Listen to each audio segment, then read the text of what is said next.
नमस्कार, मैं हूँ मनविंदर। आप सभी राष्ट्रवादियों का एमबीए नेटवर्क में एक बार फिर से बहुत-बहुत स्वागत है। और मंगलवार को जो रूप शुभेंदु अधिकारी ने विधानसभा में दिखाया, उसने तो ममता बनर्जी को कहीं का नहीं छोड़ा। और इतना ही नहीं, ममता बनर्जी मंगलवार को कोलकाता हाई कोर्ट पहुँचती हैं, वहाँ भी उनको कोर्ट ने रुला दिया।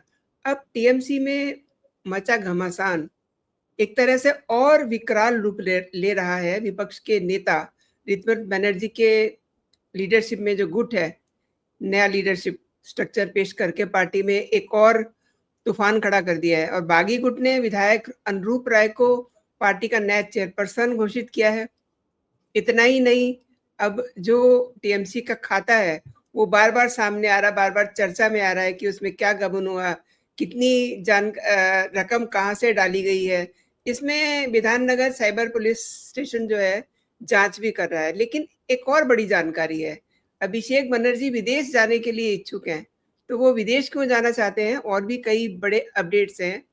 आपसे निवेदन है आगे बढ़ने से पहले कि चैनल को आप सब्सक्राइब कर लीजिए, वीडियो को लाइक कर लीजिए, क्योंकि अगेन एक बार फिर से मेरे साथ कोलकाता से जुड़ चुके हैं सुशील घोष जी। बहुत बहुत स्वागत है आपका। नमस्कार। थैंक यू मनविंदर जी। सुशील जी, कालीघाट से एक चिट्ठी लिखी गई है कि असली टीएमसी वही है, इसे क्या समझा जाए? देखिए, ममता बनर्जी तो अपने पार्टी बचाने का पूरा कोशिश कर रहे हैं, तो इसलिए वो चिट्ठी भेजी है। लेकिन ये ऋतव्रतो का ग्रुप ने जो ये गेम खेल दिया ना, ममता बनर्जी हमेशा से बोलते थे खेला होवे, तो उनके साथ जो खेला कर दिया, तो वो टेक्निकली ममता बनर्जी के लिए उस चिट्ठी को एस्टेब्लिश करना और टीएमसी को अपने पास रखना, ये तो बिल्कुल नामुमकिन लग रहा है। क्योंकि ममता बनर्जी का पार्टी का संविधान जो ममता बनर्जी ने खुद बनाए थे, वहां पर जो क्लॉजेस है, वहां पर क्लॉज नंबर 20 में क्लियरली एक चीज लिखी जाते हैं कि हर 3 साल के अंदर इनका जो एक जनरल मीटिंग है वो बुलाना पड़ेगा और वहां पर उनको नए वर्किंग कमेटी फॉर्म करना पड़ेगा। हालांकि उस वर्किंग कमेटी में आप पुराना जो सदस्य है उसको वापस रख दो, लेकिन वो जनरल मीटिंग बुला के आपको पास कराना पड़ेगा। लेकिन ये तृणमूल कांग्रेस का लास्ट जो वर्किंग कमेटी गठित हुआ था, वो हुआ था 3.5 साल पहले। मतलब जो टाइमलाइन है वो तो उसका एक्सटेंड हो गया। तो अभी उसके हिसाब से जो एग्जिस्टिंग कमेटी है उनका कोई टेक्निकली अभी इंटेक है ही नहीं। तो इस हिसाब से पार्टी का एक बड़ा सदस्य जो जनप्रतिनिधि भी है, उन्होंने मिलकर एक मीटिंग बुलाया और इस मीटिंग में उन्होंने डिसीजन लिया कि इनका जो वर्किंग कमेटी है 30 मेंबर का एक वर्किंग कमेटी बनाएंगे और उस वर्किंग कमेटी में जो पोस्ट होल्डर है उनको नाम भी उन्होंने अनाउंस कर देंगे। जैसे अरूप राय को आपने बोला कि प्रेसिडेंट है, उसके बाद फिराद हाकिम, अरूप विश्वास और रतिन घोष, इन तीनों को कर दिया वाइस प्रेसिडेंट। ऋतव्रत बनर्जी, संदीपन साहा और दो मिलके जनरल सेक्रेटरी बन गया। ट्रेजरर हो गया अखरुज जमान जो चीफ व्हिप है असेंबली में। तो ये सब मिलके ये कमेटी बना लिया। तो अब देखो, इस हिसाब से देखा जाए तो ये लोग तो तृणमूल कांग्रेस के सिंबल से ही जीत के आए हैं और वो लोग अगर बोलते हैं कि भाई हमारा यहाँ पर 3 साल कोई वर्किंग कमेटी का मीटिंग नहीं हुआ है, तो वो भी एस्टेब्लिश हो जाता है। तो उस हिसाब से अगर यहाँ पर इनका जो चिट्ठी है और वहां पर जनप्रतिनिधि का साइन है, ममता बनर्जी तो अभी जनप्रतिनिधि है भी नहीं, तो उस हिसाब से तो ममता बनर्जी का कुछ एस्टेब्लिश नहीं रहता है। एक ही पॉइंट वहां पर चूक रहा है कि ममता बनर्जी चेयरपर्सन है, जो लेके ये लोग कोर्ट में भी पहुंचने का कोशिश कर रहे हैं कि ममता बनर्जी आमृत्यु मतलब उनके डेथ का टाइम तक वो चेयरपर्सन बने रहेंगे। लेकिन आप ऐसे तो कोई कॉन्स्टिट्यूशन नहीं बना सकते हो ना। आप किसी भी फोरम में करो, अगर आप प्राइम मिनिस्टर की बात देखो, देश का प्रेसिडेंट की भी बात देखो, उनका भी एक एक्सपायरी डेट होता है, वहां पर उनको फिर से लोगों का मत लेके उसका रिन्यू करना पड़ता है। तो आप किसी पार्टी चलाओ, वहां पर लोकतंत्र रहना है। ईसीआई का तो ये सबसे पहला कंडीशन होता है कि आपके पार्टी के अंदर अगर लोकतंत्र नहीं रहेंगे तो भारत का जो लोकतंत्र है वहां पर आप कैसे पार्टिसिपेट करेंगे। तो ये सब कुछ देख के एक ही चीज लगता है कि ममता बनर्जी यहाँ पर बैकफुट में है। उनके हाथ से पार्टी का सिंबल, पार्टी का रजिस्ट्रेशन सब कुछ जाना एकदम बिल्कुल तैयार है। लेकिन उससे भी बड़ी मुसीबत उनको पार्टी का फंड लेकर भी होने वाला है। फंड पे भी बात करेंगे, लेकिन कलकत्ता हाईकोर्ट ने मंगलवार को भवानीपुर विधानसभा सीट की मतगणना से जुड़े कुछ अहम सबूत सुरक्षित रखने का आदेश दिया है। अदालत ने रिजल्ट में गड़बड़ी के आरोपों पर सुनवाई करते हुए ईवीएम, वीवीपैट और सीसीटीवी फुटेज, इन सब चीज़ों को जो है रखने के लिए कहा है। इसे क्या समझा जाए? देखिए, फिर से एक पब्लिक स्टंट करने का ममता बनर्जी कोशिश कर रही है, लेकिन क्योंकि ये नहीं करेंगे तो उसके पास और कुछ तो पॉलिटिकल एजेंडा बचा नहीं है। नंबर 1 पॉइंट है कि ऑनरेबल सुप्रीम कोर्ट ने भी ये इंस्ट्रक्शन दिया था और उसके बाद ईसीआई ने भी ये एस्टेब्लिश कर दिया था कि आपको अगर कुछ भी गड़बड़ी लगे तो आप विद इन 45 डेज कोर्ट में आ सकते हो, सारे रिजर्व रहेंगे और उसके बाद कोर्ट का जो डिसीजन रहेगा उसके हिसाब से हम सारी चीज करेंगे। तो यहाँ पर ममता बनर्जी जो केस करने आते हैं वो है 43rd डे में, मतलब और बस 2 ही दिन बचा है, उसके पहले वो करते हैं। क्यों ये रिलेवेंट है? देखिए, अगर सच में ममता बनर्जी ये इलेक्शन जीती होती तो वो तो नेक्स्ट दिन ही चले जाते कि भाई मुझे यहाँ पर जबरदस्ती हराया गया है, तो नेक्स्ट दिन नहीं जा पाया, इतने दिन क्यों वेट कर रहे हैं? दूसरी बात है, ममता बनर्जी ने बोला कि ये जो 208 सीट्स है इसका मैक्सिमम जो भाजपा ने जीता है, मैक्सिमम में नहीं, इसने करप्शन किया, चोरी किया और जबरदस्ती जीता। ममता बनर्जी को खुद खुद को जो कैलकुलेशन है उसके हिसाब से 220 के आसपास सीट उनको जीतना चाहिए, मतलब अभी 80 सीट उनके पास है, तो 140 सीट में तो कम से कम हेराफेरी हुआ है ममता बनर्जी के हिसाब से। तो 140 टू 150 सीट्स में अगर हेराफेरी होता है तो आप कितना केसेस यहाँ पर दर्ज किया है? यहाँ पर बस 8 ही केस दर्ज हुआ है, वो भी ममता बनर्जी करने के बाद बाकी सारे लोगों को बहुत सारे रिक्वेस्ट विक्वेस्ट करके बोला कि आप भी थोड़ा केस करो, और वो केस आया है। तीसरी बात है, जब 2021 में ममता बनर्जी नंदीग्राम चुनाव हार गए थे शुभेंदु अधिकारी जी के पास, तभी उन्होंने बोला कि वो लास्ट राउंड में शुभेंदु अधिकारी जी ने लोड शेडिंग करा दिया, मुझे जबरदस्ती हराया गया, मैंने हारा नहीं, और वहां पर भी एक पिटीशन फाइल किया था। तो उस पिटीशन फाइल करने के बाद जो कैंडिडेट हारा है, तो उनका उनके तरफ से तो एफर्ट रहेगा कि भाई इसका हियरिंग हो जाए, मुझे प्रूफ करना है लोगों के सामने कि शुभेंदु अधिकारी ऐसे गुंडागर्दी करके जीता है। तो 5 सालों में 2021 से 2026 तक उसका एक भी सुनवाई नहीं होता है। और जो फर्स्ट अटेम्प्ट था वहां पर ममता बनर्जी ने बोल दिया था, जो ऑनरेबल जज है कौशिक चंद्र जी, उनको बोला कि आप भाजपा का लीडर हो, आप कैसे जज के चेयर में बैठ सकते हो, मतलब 2021 का इंसिडेंट मैं बोलता हूँ। तो कौशिक चंद्र जी ऑनरेबल जज वो मामला छोड़ देता है, लेकिन उसके लिए ममता बनर्जी को 5 लाख का जुर्माना लगा देता है। तो इस बार जब ममता बनर्जी का वकील कल्याण बनर्जी वहां पर पहुंचते हैं, तो फर्स्ट बात यहाँ पर गौरंग कांत जी ऑनरेबल जज था, तो उन्होंने बोल दिया कि देखो भाई, मेरा जो भाई है, बड़े भाई, वो तो भाजपा का लीडर है और जी, वो पर्सन भी है, नेशनल स्पोक्स पर्सन भी है, तो आपको कोई स्पोक्स दिक्कत पर्सन नहीं है। है ना? तो कोई जज अगर ऐसे कमेंट पास करते हैं और कल्याण बनर्जी उसके बाद बोलता है नहीं नहीं नहीं, कुछ प्रॉब्लम नहीं है, आप बहुत जेंटलमैन है, तो उसके मतलब हाई कोर्ट को भी मालूम है इस केस आगे कहीं पे भी नहीं जाने वाला है, ममता बनर्जी हारेगी, और हारने के बाद फिर ये इल्जाम लगाएंगे कि वो तो भाजपा लीडर का भाई है इसलिए हमको गलत राय दिया है, तो इसलिए पहले दिन ही वो क्लियर कर दिया। तो इसका कोई भी फ्यूचर नहीं है। ममता बनर्जी पब्लिक स्टैंड दिखाने के लिए ये करने की कोशिश कर रहे हैं, लेकिन लोगों के ऊपर कोई इम्पैक्ट नहीं होगा। और मंगलवार को जो हम सब ने देखा, शुभेंदु अधिकारी विधानसभा में बड़े गुस्से में थे। आई मीन वो आरजीकर का जो केस है उसको लेकर के, एंड उस बच्ची की माँ भी फूट-फूट कर रो रही थी। एकदम। मुझे खुद बड़ा मतलब दिल को धक्का लगा उनको देख कर के। इस पूरे सिनेरियो ने तो ममता बनर्जी को कहीं का नहीं छोड़ा। कैसे देखते हैं? देखिए मनविंदर जी, ये जो अभय कांड हुआ था ना, वो मतलब पूरा बंगाल को हिला दिया था, पूरा देश पूरा विश्व इसके साथ दिया था, लेकिन जो ग्राउंड रियलिटी है हम लोग तो देख रहे थे। आप सोच लीजिए, एक महिला हमारे बहन जैसे है, उनको ओवर ड्यूटी करना पड़ रहा है, उनके बाद अपने ही हॉस्पिटल में उनका बुरी तरीके से रेप हो जाता है, उनको ब्रूटली मर्डर किया जाता है, और एक महिला मुख्यमंत्री होने के नाते ममता बनर्जी उस केस को पूरा जो सबूत है वो मिटाने की कोशिश करते हैं, अपना पूरा पुलिस और एडमिनिस्ट्रेशन लगा देता है कि जो ओरिजिनली ये काम किया है, जो कल्प्रिट है, उसको पकड़ा नहीं जाता है। तो ये बहुत सेंटिमेंटल था, और यहाँ पर ही टीएमसी का एक्चुअल कैरेक्टर आता है कि ममता बनर्जी इतना घिनौना काम करने के बाद, जब अभय जी के माता जी ने डिसीजन लिया कि मैं पॉलिटिक्स में एंट्री लेने वाला हूं, क्योंकि अगर मैं पॉलिटिकल पावर नहीं होल्ड करता हूं तो शायद मेरे बेटी के साथ जो हुआ है वो मैं स्टॉप नहीं कर पाऊंगा दूसरे बेटी को होने के लिए। तो ये बहुत एक सेंटिमेंटल चीज है ना, किसी के अंदर थोड़ा सा भी ह्यूमैनिटी है तो उस साइड में आप इलेक्शन उनके सामने कॉन्टेस्ट ही नहीं कर पाओगे। और ममता बनर्जी क्या, उनको उल्टा सीधा बोल के वहां पर चुनाव प्रचार कर रही थी। तो ये घिनौना हरकत कर रहे थे।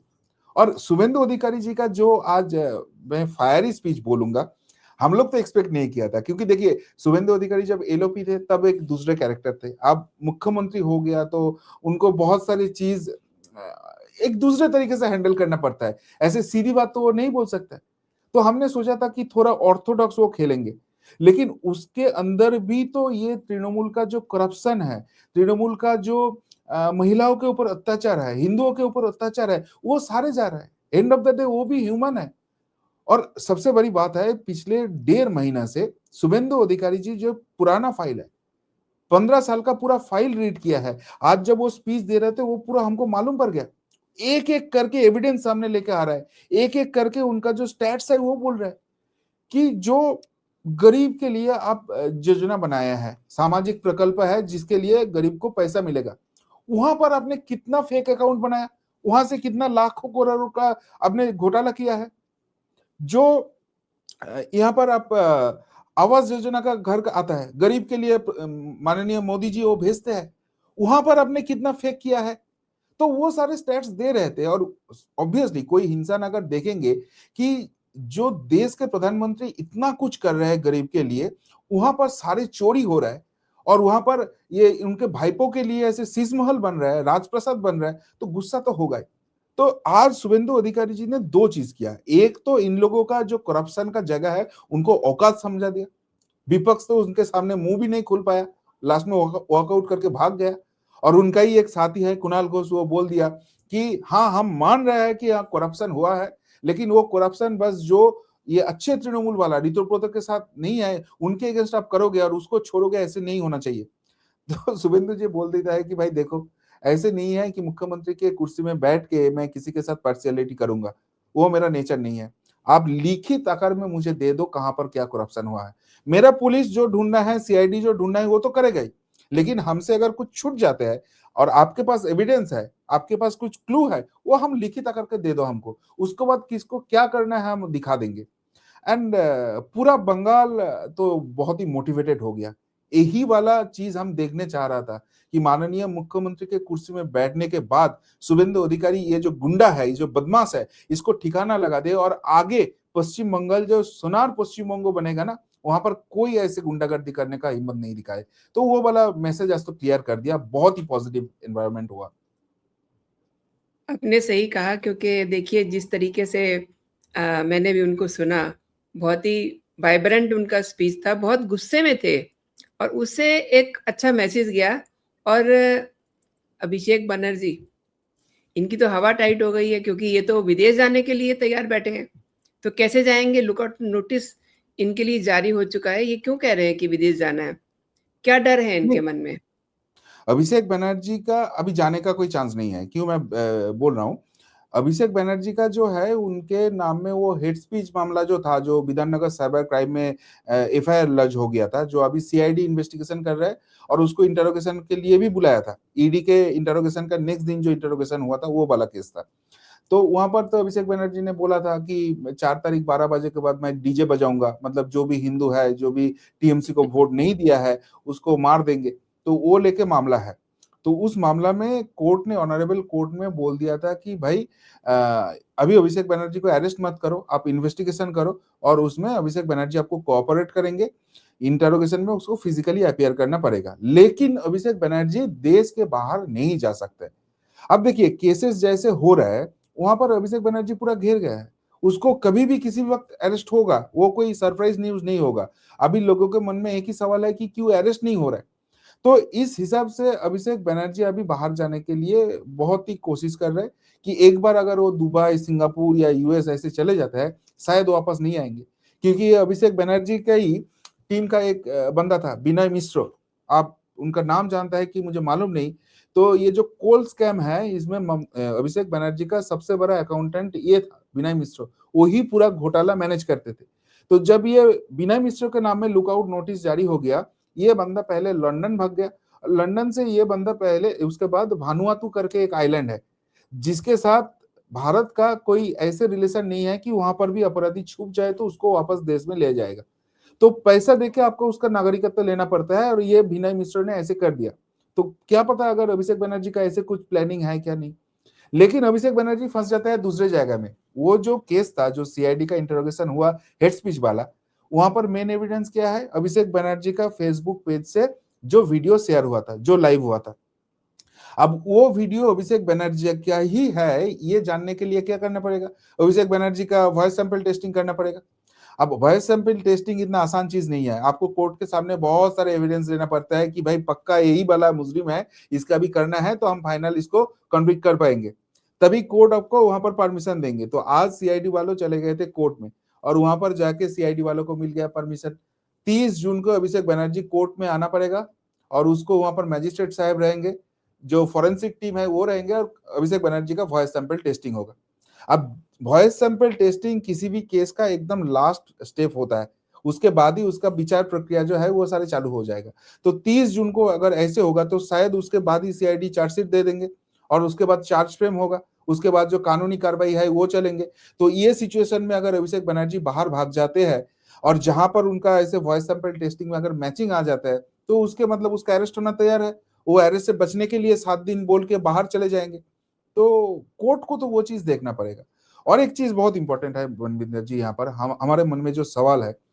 अभिषेक बनर्जी को एक एक्सीडेंट हुआ था सिंगूर के आजू बाजू में 2017 16-17 में ये इंसिडेंट हुआ था, और उसके बाद उसमें उसके आंखों में बहुत सारे प्रॉब्लम हुआ था, बहुत सारे ऑपरेशन हुआ है, हम जानते हैं, ये अनफॉर्चुनेट है।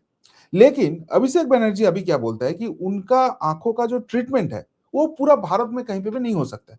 पहले उसने हैदराबाद में ट्राई किया, हैदराबाद के बाद उसने सिंगापुर में ट्राई किया, सिंगापुर के बाद उसने दुबई में ट्राई किया, और दुबई के बाद अभी यूएस में जाके वो ट्रीटमेंट कराता है।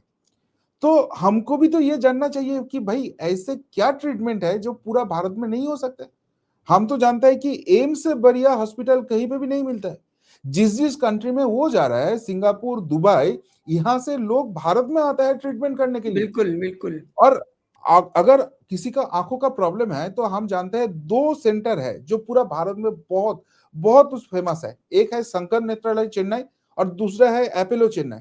इससे बढ़िया आंखों का ट्रीटमेंट मुझे नहीं लगता पूरा विश्व में कहां पे कहीं पे भी हो सकता है।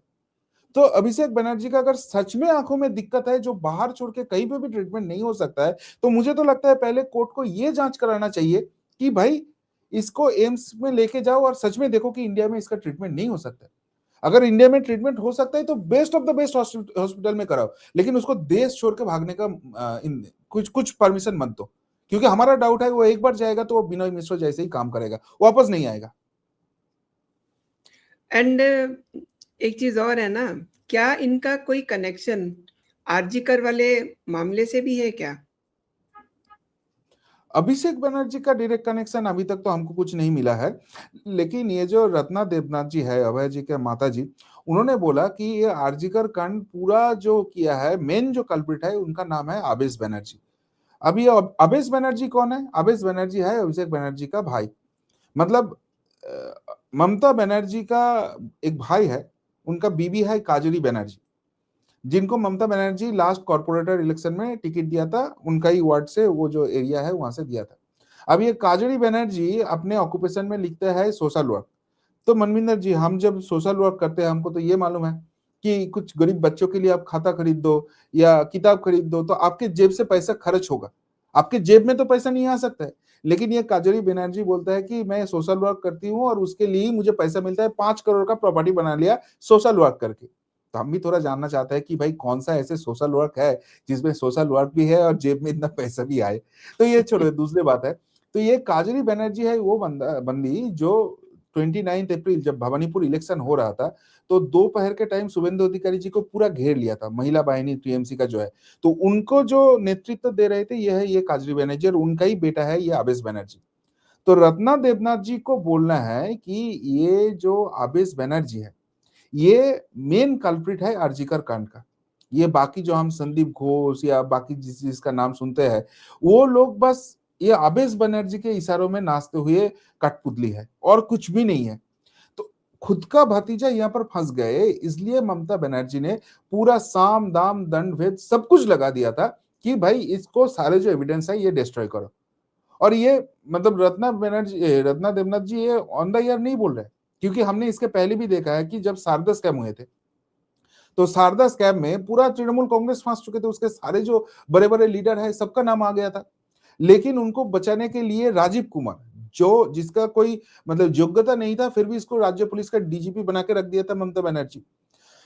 और ये रिटायर करने के बाद ही राज्यसभा में भेज दिया वही राजीव कुमार, उनको यूज करके ये सारे जो एविडेंस है वो मिटा दिया। मतलब जो सीपीयू है, उस सीपीयू के अंदर से जो मेमोरी है, रैम रोम, सब कुछ छीन के निकाल के फेंक दिया। और वो जो कंप्यूटर का बॉक्स है वो डब्बा उठा के लाके बोल रहा है ये है एविडेंस। और फिर जब उसको पूछते हैं कि भाई ये कैसे एविडेंस होगा, इसका मेमोरी किधर है, कहां पर सारे डेटा है, तो बोलते हैं मुझे मालूम नहीं कि ये डब्बा ही कंप्यूटर नहीं है। और ये राजीव कुमार कौन है, एक आईआईटी इंजीनियर है। तो ऐसे काले काम करते थे। तो अबेश बनर्जी अभी पूरी तरीके से फंस चुका है रत्ना देवनाथ जी के बयान के हिसाब से, और ये इन्वेस्टिगेशन उस डायरेक्शन में अभी जाएगा ऐसे लग रहा है। और ये फंड का मामला क्या है? क्योंकि कई सारे संदिग्ध लेन-देन की अब इसमें बू आ रही है। कई सारे गबन करे हुए हैं इन लोगों ने। ये फंड का मामला आज दो यहाँ पर अहम बात हो गया है इसमें। एक तो पुलिस इसका इन्वेस्टिगेशन कर रहा है, क्योंकि पहले वो अरूप विश्वास जो है, जो पहले इनका ट्रेजरर हुआ करते थे, अभी रितोब्रतो के साइड में आ गया और जिसको वाइस प्रेसिडेंट बनाया, तो वो अरूप विश्वास ने बोल दिया था कि इसके ट्रांजैक्शन आप फ्रीज कर दो, क्योंकि यहाँ पर बहुत सारे इलीगल ट्रांजैक्शन है। और उसके बाद ये रितोब्रतो के साथ रहते हुए ऐसे 10 एमएलए है, जिसका स्टार्टिंग हुआ था जयनगर का जो उनका दास करके एक एमएलए है, उसने किया था एफआईआर। तो 10 एमएलए ने बोल दिया कि यहाँ पर बहुत सारे इलीगल ट्रांजैक्शन हो रहे हैं, हमको मालूम है, इसको पूरा जांच होना चाहिए। तो पुलिस वहां पर जब जांच करना चालू किया, तो वहां पर देखने को मिल रहा है कि 440 करोड़ जो ट्रांजैक्शन हुआ है वो इलीगल ट्रांजैक्शन है, जो अभी हमको मीडिया रिपोर्ट मिल रहा है। तो ऑब्वियसली पुलिस ऑफिशियली कुछ नहीं बोलेगा क्योंकि इन्वेस्टिगेशन कंटिन्यू है, बट मीडिया रिपोर्ट तो बोल रहा है कि 440 करोड़, और वो एक बड़ा रकम होता है। और आज जब शुभेंदु अधिकारी जी सदन में अपना भाषण दे रहे थे, तो तब उन्होंने बोल दिया दो अहम चीज। एक तो ये जो गवर्नमेंट का जो स्कीम होता था, उस गवर्नमेंट का स्कीम से जो पैसा जिस जिस अकाउंट से हैंडल होना चाहिए, वहां से टीएमसी के अकाउंट में कुछ तो ट्रांजेक्शन हुआ है। तो मतलब वहां पर तो वो फंस जाता है अगर सच में ऐसा होता है। और वो गवर्नमेंट ट्रांजैक्शन जहां पर टीएमसी के अकाउंट में हुआ है, वहां से आईपैक मतलब टीएमसी का जो पॉलिटिकल सजेशन देने वाला कंपनी, जो प्रशांत किशोर के हाथ पकड़ के आए थे, बाद में वो प्रतीक जैन कर रहा था, जिनके घर में ईडी रेड हुआ था, तो वहां पर भी कुछ ट्रांजैक्शन हुआ है। मतलब ये जो इलीगल ट्रांजैक्शन का हेरा फेरी, ये तो ममता बनर्जी भयंकर तरीके से किया है। लेकिन अभी ये गवर्नमेंट के हाथ में वो सारे प्रूफ आ गया है और उसका इन्वेस्टिगेशन आगे होने वाला है। तो ये फंड ममता बनर्जी के हाथ से तो जाएगा ही, ऊपर से वो चेरी ऑन द केक बोलता है ना, इनका जो इलीगल तरीका अपना है, उसके लिए ये बुआ भतीजा को भी जेल जाना पड़ेगा, ऐसे ही लग रहा है। सही कह रहे हैं। और टीएमसी के अंदर जो विधानसभा और संसद दोनों सत्रों पे जो बगावत के बीच में ममता बनर्जी ने पार्टी की राष्ट्रीय कार्य समिति की दूसरी बार उसको रीसेट किया है, इसमें क्या होने वाला है? कुछ भी नहीं होने वाला है, उसके पास बचा क्या है। आप देखिए ममता बनर्जी जब ये काकोली घुसदस्तीदार का पार्ट एनडीए में शामिल होने का बात ये सब हुआ, तो उन्होंने क्या किया, सारे उनका जो शाखा संगठन है, सारे उनका जो दूसरे दूसरे सेगमेंट है, सब कुछ उसने सारे कमिटी तोड़ दिया। बोला कि भाई ये सारे रद्द कर देता हूं, मैं रिवैम करूंगा। और दूसरे दिन ही वो नए कमिटी बनाते हैं।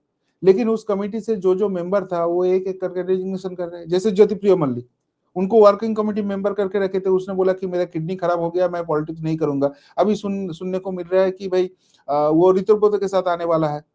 ये अरूप विश्वास, फिराद हाकिम को उसने अपने कमेटी में रखा था, तो उसने तो वहां पर छोड़ दिया, अभी ऋतुव्रत के पास आ गया है, तो इन लोगों को निष्कासित किया गया है। तो मतलब ममता बनर्जी के साथ जो है, जिनको कमेटी में रख रहा है, उसका क्या वैल्यू है, वो कल ममता बनर्जी के साथ रहेंगे। आपको मैं और एक बहुत इंटरेस्टिंग इंफॉर्मेशन देता हूँ। ये जो कमेटी बना है ना, इस कमेटी का प्रेसिडेंट क्या है, कौन है? चंद्रिमा भट्टाचार्य, जो ममता मिनिस्ट्री में बहुत खास भूमिका होते थे उनका। अभी वो दमदम उत्तर से एमएलए थी, तो इस बार चुनाव हार गई सौरभ सिकदर से, तो उस हारे हुए बंदी को उन्होंने प्रेसिडेंट बना दिया। चलो बहुत बढ़िया है। तो उनका अगर प्रेसिडेंट है, उनका बेटे का नाम है सौरभ बसु, जो कोलकाता का शायद 86 नंबर वार्ड, मुझे याद नहीं है 86 या 83, मोस्ट प्रोबेबली 86 नंबर वार्ड वहां का कॉर्पोरेटर है। और उसके साथ साथ तृणमूल कांग्रेस का जो युवा संगठन है उनका स्टेट जनरल सेक्रेटरी है। मतलब हम इनका सौरभ बसु का नाम इतना नहीं जानता है, लेकिन बहुत अच्छे खास पकड़ है तृणमूल में, तृणमूल के अंदर उसका वो बड़े नेता है। तो स्टेट प्रेसिडेंट का बेटा, कल ऋतुव्रत वाला जो मीटिंग हुआ था जहां पर ममता बनर्जी और अभिषेक बनर्जी को हटाया गया, निष्कासित किया गया, उस मीटिंग में वो बंदा खड़े था। तो आपका स्टेट प्रेसिडेंट के बेटे अगर यह इसके साथ है तो आपकी कौन आपके साथ रहेंगे? कल तो स्टेट प्रेसिडेंट भी इनके साथ जुड़ जाएंगे। तीसरी बात है, ये जो काजरी बनर्जी का नाम ले रहा था, उनका फैमिली मेंबर है जो कॉर्पोरेटर है, वो बोल रहा है कि अभी ममता बनर्जी के साथ मैं नहीं रहने वाला हूं, मैं ऋतुव्रत के साथ मीटिंग में हूं, शायद मैं 2 दिन में वहां पर ज्वाइन कर जाऊंगी। तो भाई आपका खुद का फैमिली का मेंबर अगर आपके साथ नहीं है तो आपके साथ कौन रहेगा फिर? तो ये जो आप कमेटी कर रहे हो ना, वो मतलब सब लोग वो लेकर मजाक बना रहे हैं कि ममता बनर्जी को खुद को क्या मालूम है कि वो कल पार्टी में रहेंगे। ये सिचुएशन हो गया ममता बनर्जी अभिषेक बनर्जी का। बहुत सही कह रहे हैं। और देखिए, बहुत बड़े-बड़े मगरमच्छ जो हैं, मुझे लगता है आने वाले दिनों में पकड़े जाएँगे। ये सब छोटी मछलियाँ हैं। आपने मेरे शो के लिए समय निकाला और मेरे दर्शकों को महत्वपूर्ण विषयों पे जानकारी दी। बहुत-बहुत धन्यवाद आपका। जय हिंद, जय भारत। नमस्कार, जय हिंद, वंदे मातरम। वंदे मातरम।